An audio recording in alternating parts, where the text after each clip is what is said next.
ఉదయకాల ఆరాధనకు వచ్చిన ప్రతి ఒక్కరికి దేవుని పేరిట వందనాలు. ఇంకా రావాల్సిన వారందరినీ త్వరగా దేవుడు మన మధ్యలోకి చేర్చాలని దేవుని ప్రార్థిస్తూ ఈనాటి ఆరాధనను మనం ప్రారంభించుకుందాం. ఈరోజు ప్రపంచమంతా మట్టల ఆదివారంగా, పామ్ సండేగా చేసుకుంటూ ఉన్నారు. అంటే దేవుడు తన సిలువగా ప్రయాణానికి మొదలుపెట్టిన రోజు అనుకోవచ్చు. ఈరోజు ప్రపంచం అంతా ఆయనను రాజుగా మహారాజు, గొప్ప రాజు, దావీదు కుమారుడు, అది ఇదని పొగిడి ఇంకో 2 రోజుల తర్వాత ఆయనని దోషిగా, దుర్మార్గుడిగా, దేవుణ్ణి అపహసించేవాడిగా ఎన్నెన్నోగా చేశారు. అయితే మనం అవన్నీ పాటించాం. కానీ ఆయన మనకి ఈ లోకపరంగా కానివ్వండి, పరలోకపరంగా కానివ్వండి, ఆయనను మనం ఎప్పుడు ఒక రాజుగాను, ఒక దేవాది దేవుడుగాను, మనం రక్షించే రక్షకుడుగాను, మన కర్తగా ఆయనను మనం గుర్తిస్తూ ఈనాటి ఆరాధనలకు మనందరం ప్రార్థనాపూర్వకంగా ప్రవేశిద్దాం. ఒక 2 నిమిషాలు మనందరం ఆయన తట్టు కన్నులెత్తి మనసెత్తి ఆయనని, దేవా, నువ్వు మా పట్ల చేసిన గొప్ప కార్యాలను బట్టి నీకే స్తోత్రాలు దేవా, లేని గొప్ప కార్యాలు మా పట్ల చేసినందుకు నీకే కృతజ్ఞతాస్తుతులు తండ్రి అని 2 నిమిషాలు ఆయనకు ప్రార్థనాపూర్వకంగా ఆయనను కొనియాడుకుందాం, ఆయన సన్నిధిలో అడుగుదాం.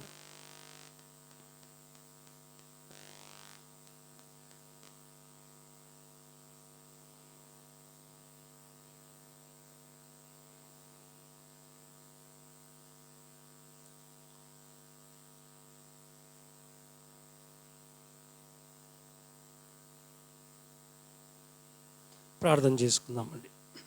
మమ్మల్ని మిక్కిలిగా ప్రేమించిన మా గొప్ప దేవానైనా తండ్రి, స్తోత్రం నైనా, స్తోత్రం తండ్రి. ఇదిగోనైనా ప్రభా, ఎనలేని నీ వేళ్లను బట్టి నీకే స్తోత్రాలు తండ్రి, ఎనలేని నీ కాపుదలను బట్టి నీకే స్తోత్రాలు చెల్లించుకుంటున్నాం తండ్రి. మా పట్ల నీకుంటున్న కృపా కాపుదలను బట్టి నీకే స్తోత్రం తండ్రి. ఏమిచ్చి ప్రభా, ఎంతగానో ప్రభా నిన్ను కొనియాడగలము, నిన్ను ఆరాధించగలం తండ్రి. మా పట్ల చేసిన ప్రతి అనుదిన కృపను బట్టి నీకే స్తోత్రం తండ్రి. మరి ముఖ్యంగా మమ్మల్ని సజీవులుగా ఉంచి ప్రభా, నీ రెక్కల క్రింద కాచి కాపాడుతూ ప్రభా, ఇంత ఎండలలో కూడా ప్రభా మమ్మల్ని సురక్షితంగా ఉంచుతూ నీ చల్లని నీళ్ళలో కాపాడుతున్నందుకు నీకే స్తోత్రాలు చెల్లించుకుంటున్నాం తండ్రి. ఇదిగోనైనా ప్రభా, ఇంకా రావాల్సిన వారందరినీ త్వరగా రప్పించమని అడుగుతున్నాం తండ్రి. ఈనాటి ఆరాధనను ప్రభా నీ మహిమార్థకరంగా ప్రభా మేము జరిగించుకునే వారిగా మమ్మల్ని చేయమని అడుగుచూ ఉన్నాం దేవా. ఇదిగోనైనా ప్రభా, కూడి వచ్చిన ప్రతి ఒక్కరిని జ్ఞాపకం చేసుకుని తండ్రి. ఇదిగోనైనా పాటల్లో, షార్ట్ మెసేజ్లో, బల్ల ఆరాధనలో, మెయిన్ మెసేజ్లో, ఇలా ప్రతి విషయంలోనూ ప్రభా నీ కాపుదల మాపై ఉంచమని అడుగుచూ ఉన్నాం తండ్రి. ఇదిగోనైనా ప్రభా, అన్ని విషయాలు నీ మహిమార్థకరంగా జరిగించుకోమని మొదటి నుంచి తుది వరకు నీ చేతికి అప్పగించుకుంటూ ఈ ఆరాధన యావత్తు నీకే సమర్పించుకుంటున్నాం తండ్రి.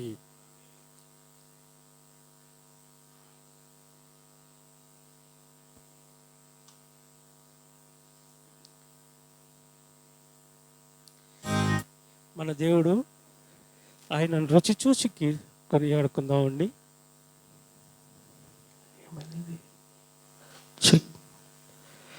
మన దేవుడు గొప్ప దేవుడు అండి.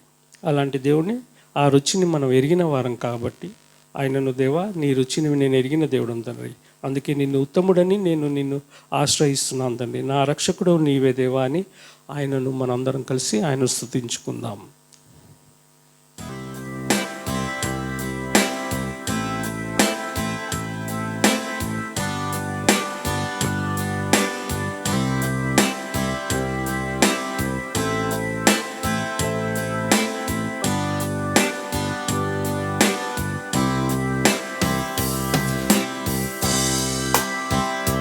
రుచి చూచి ఎరిగితిని, యెహోవా ఉత్తముడనియు.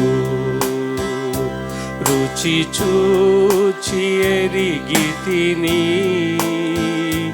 యెహోవా ఉత్తముడనియు.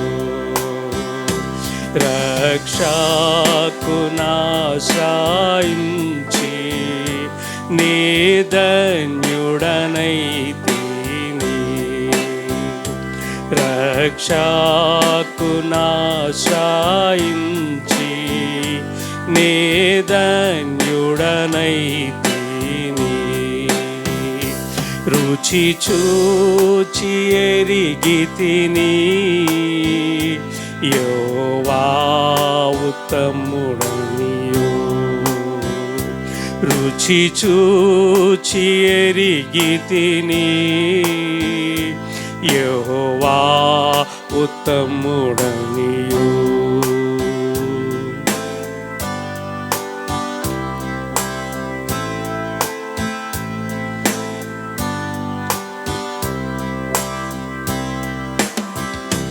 గొప్ప దేవుడావు నీవే, స్తుతులకు పాత్రుడవీవే. గొప్ప దేవుడావు నీవే, స్తుతులకు పాత్రుడవీవే. తప్పక ఆరాధింతు దయాళుడవు నీవే. తప్పక ఆరాధింతు దయాళుడవు నీవే. రుచి చూచి ఎరిగితిని యెహోవా ఉత్తముడనియు. రుచి చూచి ఎరిగితిని యెహోవా ఉత్తముడనియు.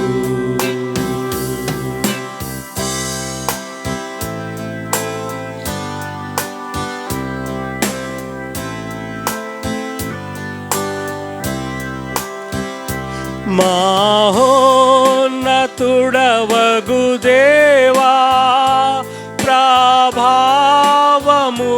గలవాడా. మహోన్నతుడవగు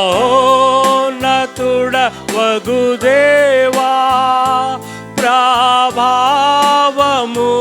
గలవాడా. మనసార పొగడెదను ఆశ్చర్యకార్యములను. మనసార పొగడెదను నీ ఆశ్చర్యకార్యములను. రుచి చూచి ఎరిగితిని యెహోవా ఉత్తముడనియు. రుచి చూచి ఎరిగితిని యెహోవా ఉత్తముడనియు.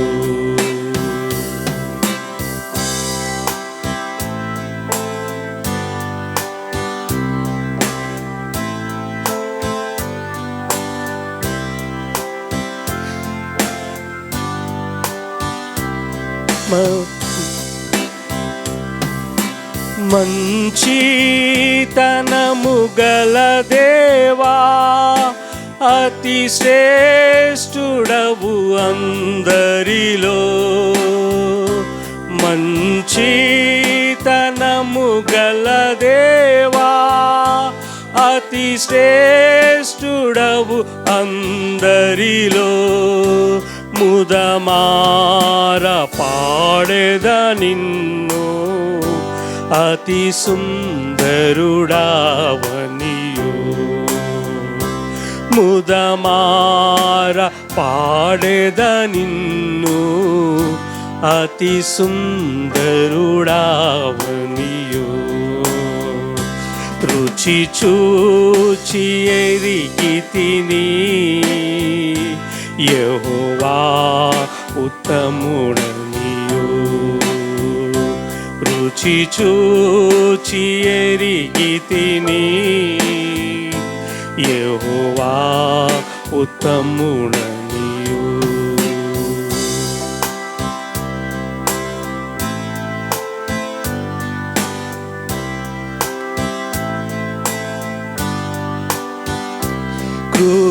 కృతజ్ఞత చెల్లింతున్ ప్రతిదాని కొరకు నేను.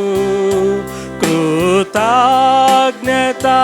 చెల్లింతున్ ప్రతిదాని కొరకు నేను.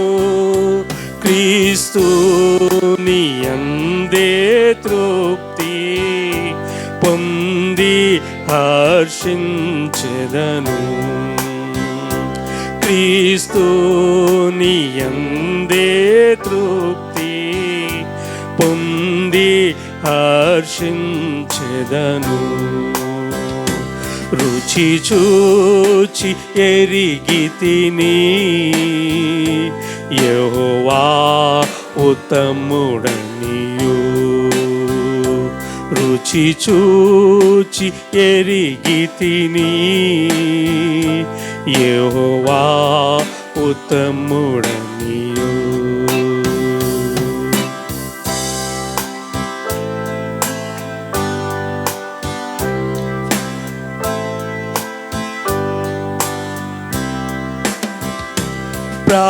ప్రార్థింతును ఎడతెగక ప్రభు సన్నిధిలో చేరి. ప్రార్థింతును ఎడతెగక ప్రభు సన్నిధిలో చేరి. సంపూర్ణముగా పొందెదను అడుగు వాటన్నిటిని. సంపూర్ణముగా పొందెదను అడుగు వాటన్నిటిని. రుచి చూచి ఎరిగితిని యెహోవా ఉత్తముడనియు. రుచి చూచి ఎరిగితిని యెహోవా ఉత్తముడనియు. రక్షకు నాశ్రయించి నేధన్యుడనైతిని. రక్షకు నాశ్రయించి నేధన్యుడనైతిని. రుచి చూచి ఎరిగితిని యెహోవా ఉత్తముడనియు. రుచి చూచి ఎరిగితిని యెహోవా ఉత్తముడనియు. యెహోవా ఉత్తముడనియు. యెహోవా ఉత్తముడనియు. అవును కదండి, మన దేవుడు ఉత్తముడు. అలాంటి దేవుని ఇంతవరకు మనం కీర్తించుకున్నాం, స్తుతించుకున్నాం. ఈ సమయంలో మన మధ్యలో మన రమేష్ బ్రదర్ వచ్చేసి చిన్న షార్ట్ మెసేజ్ మనతో పంచుకుంటారు.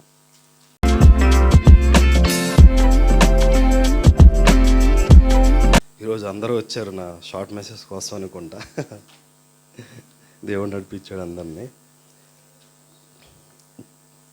పాడిన పాట రుచి చూచి ఎరిగిన వాళ్ళకి తెలిసిద్ది అనమాట. ఒక బనానా తిన్నామంటే తిన్న వాళ్ళకి ఆ మాధుర్యం అనేది తెలిసిద్ది. చూస్తే నిగనిగలాడుతున్న బాగుంది అంటే తెలియదు అది. ఇంకో మాట కూడా ఇక్కడ క్రీస్తుని అందే తృప్తి అని ఉందన్నమాట. ఆ క్రీస్తుని మనం అనుభవిస్తూనే దాంట్లో తృప్తి అనేది ఉంటుంది. ఆ భాగ్యం క్రైస్తవులుగా మనకి దేవుడు అనుగ్రహించాడు అనమాట. దేవుడు ఎప్పుడు కూడా ఉన్నత స్థితిలో ఉంటాడు. ఆయన నామం కానీ ఆయన ఏది మనం ప్రస్తావించినా అత్యున్నతంగా ఉంటుందన్నమాట. ఆయన్ని మనం మాట్లాడేటప్పుడు ఆకాశ మహాకాశాలు పట్టజాలని దేవుడు అని ఉందన్నమాట బైబిల్లో. అదేవిధంగా ఆకాశము సింహాసనం, భూమి తన పాదపీఠం అంట. సో అంత అత్యున్నత స్థితిలో దేవుడు ఉంటాడనమాట. మన ఇంట్లో ఇంటి పెద్ద ఉంటారు. మన ఇంట్లో ఇంటి పెద్ద, ఊరి పెద్ద, అక్కడ నుంచి వార్డు మెంబరు, అక్కడ నుంచి సర్పంచ్, ఎమ్మెల్యే, ఇలాగా చెప్తూ సీఎంఓ, పిఎంఓ, ప్రెసిడెంట్ దాకా వెళ్తూ ఉంటాను. ప్రతి దేశానికి దాదాపుగా ఇలాంటి పదవులు ఉంటూ ఉంటాయి అన్నమాట. కానీ చాలా దేశాలు ఉన్నాయి, 300కి పైగా 360కి పైగా అనుకుంటా దేశాలు ఉన్నాయి. అందరికీ ఈ విధంగా ఒక లెవెల్ ఆఫ్ అధిపతులు ఉంటూ ఉంటారు. ఈ అధిపతులందరికీ ఈ దేశాలన్నిటికీ విశ్వాన్నంతటిని ఏలటానికి ఈ ఈ రాజులందరినీ ఏలటానికి ఇంకెవరన్నా రాజు ఉన్నారా అని మనం ఎవరన్నా బయట అడిగితే ఏమోనండి ఏదో శక్తి నడిపిస్తుందని చెప్పి అని బయట వాళ్ళు సమాధానం చెప్తూ ఉంటారన్నమాట. ఈ విశ్వం అంతటిని ఏదో శక్తి నడిపిస్తుందని చెప్పి వారు సమాధానం చెప్తూ ఉంటారు. కానీ అండి బైబిల్లో ప్రతిదానికి సమాధానం దొరుకుద్ది మనకి. ఒక భక్తురాలను ఒకరు అడిగారంట, కోడి ముందా గుడ్డు ముందా అని అడిగితే ఆమె కోడే ముందని చెప్పిందంట. కోడే ముందు అంటే ఎలా చెప్తున్నావు కోడి ముందా గుడ్డు ముందా అంటే, దేవుడు సృష్టిని సృష్టించినప్పుడు ఆయా జాతుల ప్రకారం ముందు వాటిని సృష్టించాడు. ఒక మనిషిని సృష్టించాడు, తర్వాత బిడ్డల్ని, ఆ విధంగా పశువుల్ని పక్షాదుల్ని సృష్టించాడు, తర్వాత సంతానాన్ని, అది గుడ్డు రూపం కావచ్చు లేకపోతే కన్సీవ్ అయ్యి డెలివరీ రూపంలో కావచ్చు. ఈ విధంగా ప్రతిదానికి సమాధానం ఉంటుంది. ఇప్పుడు నేను చెప్పిన ఈ రాజులకు రాజు ఎవరు అనే ఏదైనా ప్రశ్న వచ్చినప్పుడు మనకి బైబిల్లో సమాధానం ఉంది అనమాట. ప్రకటన గ్రంథం ఒకసారి తీద్దాము. 19వ అధ్యాయంలో 16వ వచనంలో మనకి ఒక మాట ఉంటుంది.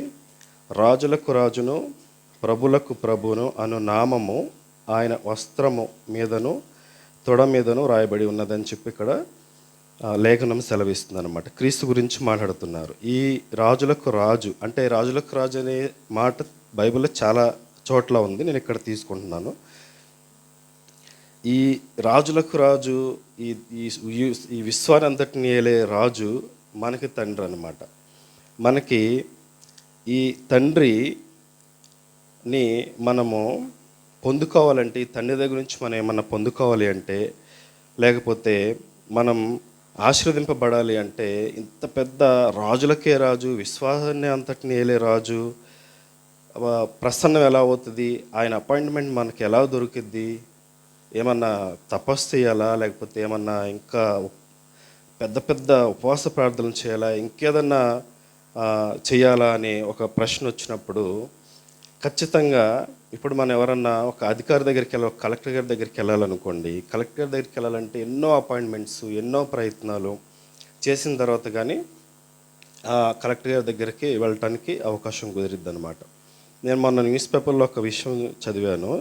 సీఎం రేవంత్ రెడ్డి గారితో చదువుకున్న ఫ్రెండు ఆయన కలవటానికి చాలా ఎంత ప్రయత్నం చేసినా సరే ఈ చుట్టుపక్కల ఉన్న సెక్యూరిటీ అలౌ చేయలేదంట.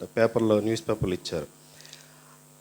దగ్గరగా ఉండి చదువుకొని, ఆటపాటలు ఆడుకొని, చదువుకొని, ఎగ్జామ్స్ రాసి చక్కగా ఆ స్కూల్ డేస్లో ఎంత ఫ్రెండ్లీగా ఉన్న అంత బెస్ట్ ఫ్రెండ్ అనే సెక్యూరిటీ దగ్గర రానిలేదు, సీఎం అపాయింట్మెంట్ ఫ్రెండ్కి ఇవ్వలేదు. కానీ మరి మన రాజులకు రాజుని కలవటానికి మనకి ఏం కావాలి, మనం ఏం చేయాలి, ఏ అపాయింట్మెంట్ మనం తీసుకోవాలి, ఏ విధంగా ఆయన అప్రోచ్ అవ్వాలి అంటే చాలా సింపుల్ అన్నమాట. చాలా సింపుల్గా బైబిల్ సమాధానం చెప్తుంది.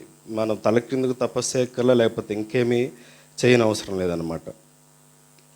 ఒకసారి మనం మత్తయి సువార్త 6:6 చూద్దాము. అంతకుముందు కీర్తనలో 103వ కీర్తన ఒకసారి చూద్దాము.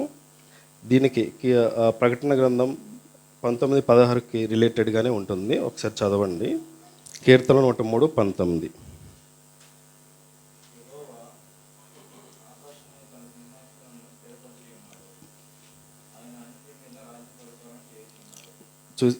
అదే కదా ఇప్పుడు ఇక్కడ మనం చదివింది. రాజులకు రాజు అని ఉంది ఇక్కడ ప్రకటన గ్రంథం 19:16లో. ఆయన సింహాసనం ఆకాశమందు ఉందన్నమాట. సో కాబట్టి ఈ రాజులకు రాజు, ఈ ఆకాశమందున్న అంత పెద్ద దేవుడిని, అంత సర్వాధికారిని మనం కలవాలి అంటే, మనం ప్రసన్నం చేసుకోవాలంటే ఏం చేయాలి అని మనం ఒక ప్రశ్న వచ్చినప్పుడు సింపుల్గా ఏమనిపిస్తుంది ఉండదంటే, మత్తయి సువార్త 6వ అధ్యాయాన్ని ఒకసారి చూద్దాము. మత్తయి సువార్త 6వ అధ్యాయంలో 6వ వచనాన్ని ఒకసారి చూసినట్లయితే,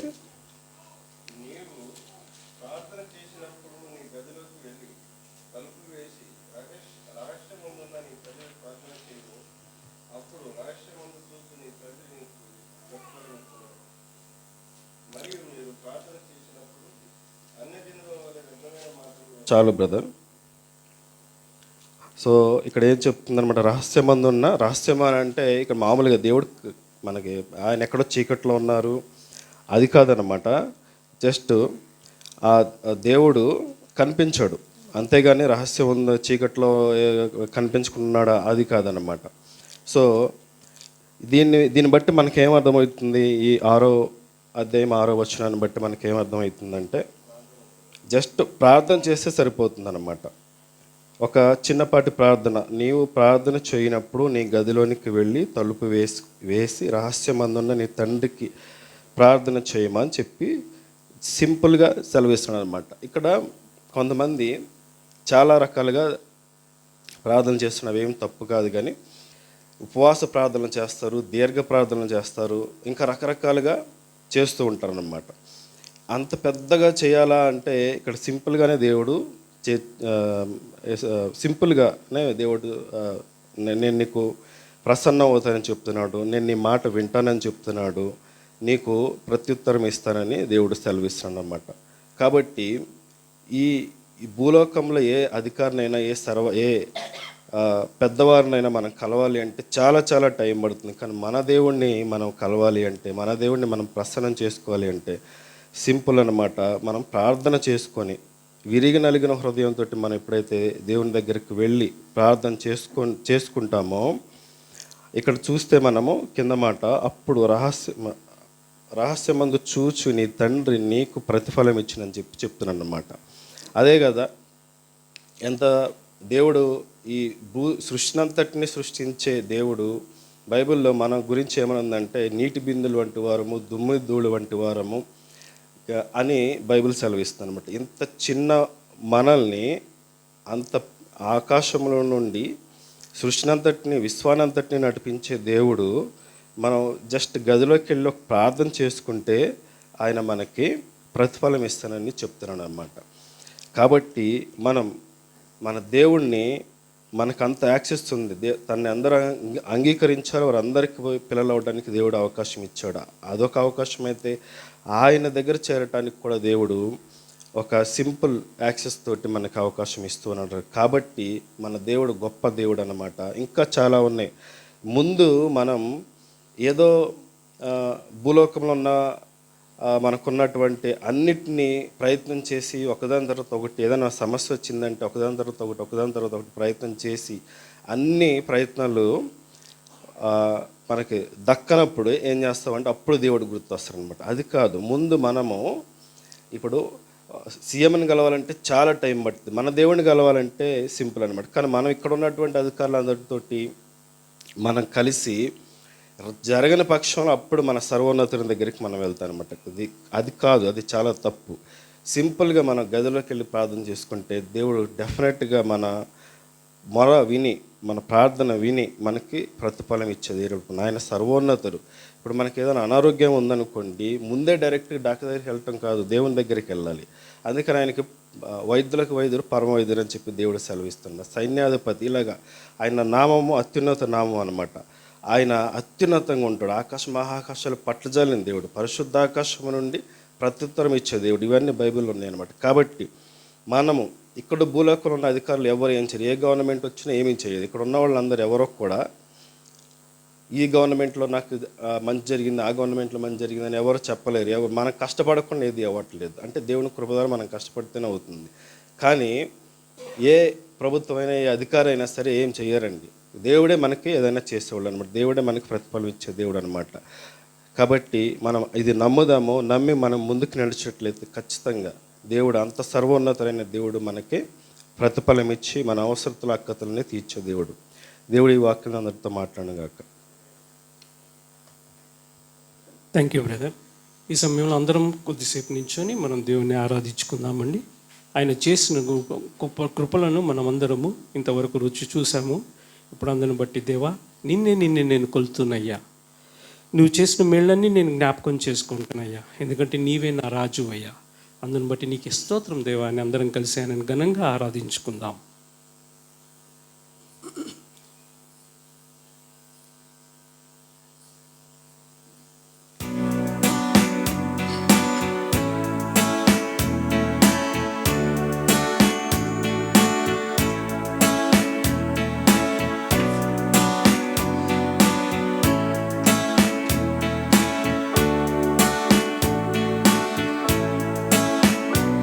యేసయ్యా యేసయ్యా యేసయ్యా యేసయ్యా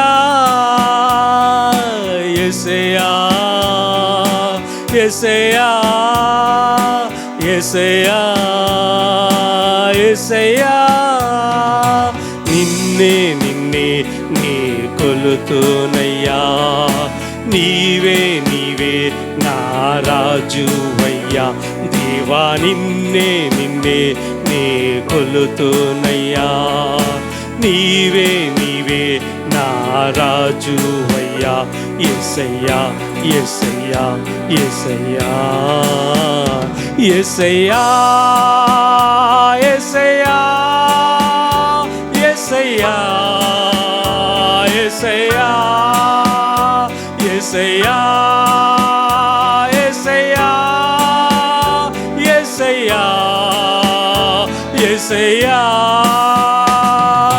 నిన్నే నిన్నే నీ కొలుతునయ్యా నీవే నీవే నా రాజువయ్యా దేవా నిన్నే నిన్నే నీ కొలుతునయ్యా నీవే నీవే నా రాజువయ్యా యేసయ్యా యేసయ్యా యేసయ్యా యేసయ్యా యేసయ్యా యేసయ్యా కొండలు లోయలు అలాంటి స్థితిలో కూడా మనం వెళుతున్నాం చూడండి. అడవి లాంటి స్థితిలో ఎటు మనకు గమ్యం కానరాక నడిలో ఉన్న పరిస్థితిలో ఉండొచ్చండి. చుట్టూ చూస్తే ఎటు చూసినా చీకటి, అలాంటి స్థితిలో ఉండొచ్చండి. అయితే దేవుడు అంటున్నాడు నిన్ను విడిపించాడు, నన్ను గమనించి నన్ను విడిపించాడని చెప్తున్నాడు. ప్రతి ఒక్కరితో అంటున్నాడు దేవుడు నేను నిన్ను విడిపించాను, నిన్ను గమనించి నేను విడిపించానని ఉదయకాల సమయంలో దేవుడు మనతో అంటున్నాడు. నీ పరిస్థితి ఎలాంటిది ఉండండి, లోయ ఎలాంటి పరిస్థితి, కొండ లాంటి పరిస్థితి, అడవి లాంటి స్థితిలో ఉన్నప్పటికీ, చుట్టూ ఎడారి లాంటి స్థితి, ఏమీ కానరాని స్థితిలో ఉన్నప్పుడు, గమ్యం కానరాని స్థితిలో ఉన్నప్పుడు దేవుడు మనం గమనించాడంటండి. అలాంటి గమనించిన దేవుని మనందరం కలిసి ఆనందంగా ఆరాధించుకుందాం.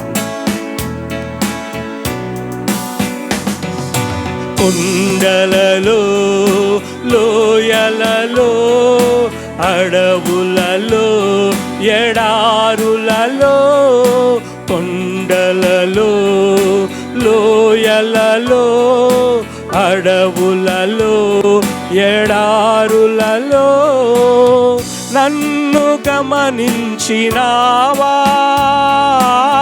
నన్ను నడిపించినావా,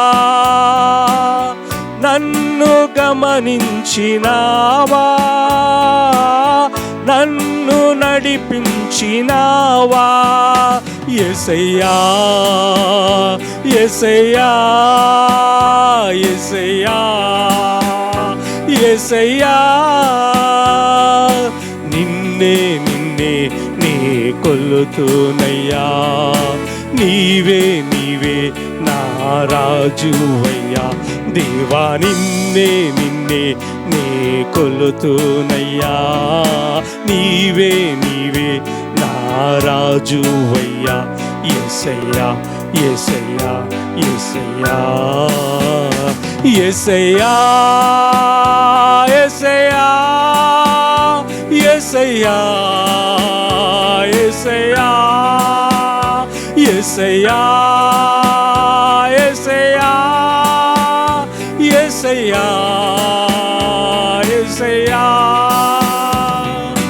నిన్నే నిన్నే నీ కొలుతునయ్యా నీవే నీవే నా రాజువయ్యా దేవా నిన్నే నిన్నే నీ కొలుతునయ్యా నీవే నీవే నా రాజువయ్యా యేసయ్యా యేసయ్యా యేసయ్యా. ఆత్మీయులు మనల్ని అవమానించొచ్చండి, అన్యులు మనల్ని అపహసించొచ్చండి. అయితే మన అండ కొండ మన దేవుడేనండి. ఆ కొండ లాంటి అండ మనకు ఉండగా ఈ లోకంలో ఇంకా దీని గురించి భయపడాలండి. ఎవరు మనల్ని అపహసించినను, ఎవరు మనల్ని అవమానించినను ఇంకా మనకు దేనికి దిగులండి. అలాంటి కొండ అండ మనకున్నప్పుడు ఈ లోకంలో ఎంతమంది ఏమన్నాను, ఆయన ఒక షీల్డ్గా, ఒక చుట్టూ మనకు దట్టమైన కొండగా మనల్ని ఎత్తైన స్థలంలో ఉంచుతూ మనల్ని కాపాడుతున్న దేవునికి మనం ఇంకేం చేయగలమండి. అందుకని మనస్ఫూర్తిగా ఆయనను ఆరాధించుకుందాం, గొంతెత్తి ఆయన స్తుతించుకుందాం. దేవా, నీవు నాకు తోడుగా ఉన్నందుకు నీకు స్తోత్రం దేవా. ఈ లోకమంతా నన్ను విడిచిపెట్టినను, ఈ లోకమంతా నన్ను అపహసించినను, వెలివేసినను, నీవు నాకు తోడుగా ఉన్నావు తండ్రి. నన్ను కొండలాంటి మీద ఎత్తైన స్థలంలో నిలవబెట్టావు తండ్రి. అందును బట్టి నీకే స్తోత్రం దేవా అని మనస్ఫూర్తిగా ఆయనను ఆరాధించుకుందాం.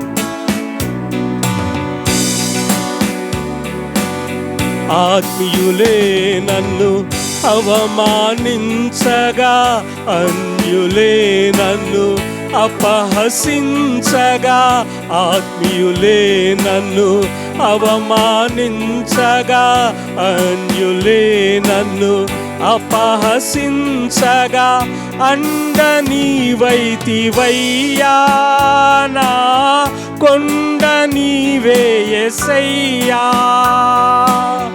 అండ నీవైతివయ్యా, నా కొండ నీవే యేసయ్యా, యేసయ్యా, యేసయ్యా, యేసయ్యా, యేసయ్యా.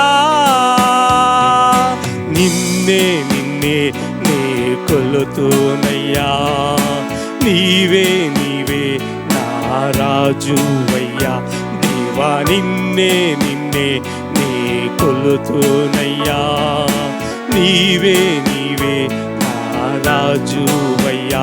యేసయ్యా, యేసయ్యా, యేసయ్యా, యేసయ్యా, యేసయ్యా, యేసయ్యా, యేసయ్యా, యేసయ్యా, యేసయ్యా, యేసయ్యా, యేసయ్యా. మరణ ఛాయలో వెలిసిందంటే అలాంటి ప్రేమ, మన కొరకు తన ప్రాణం పెట్టిన ప్రేమ అండి.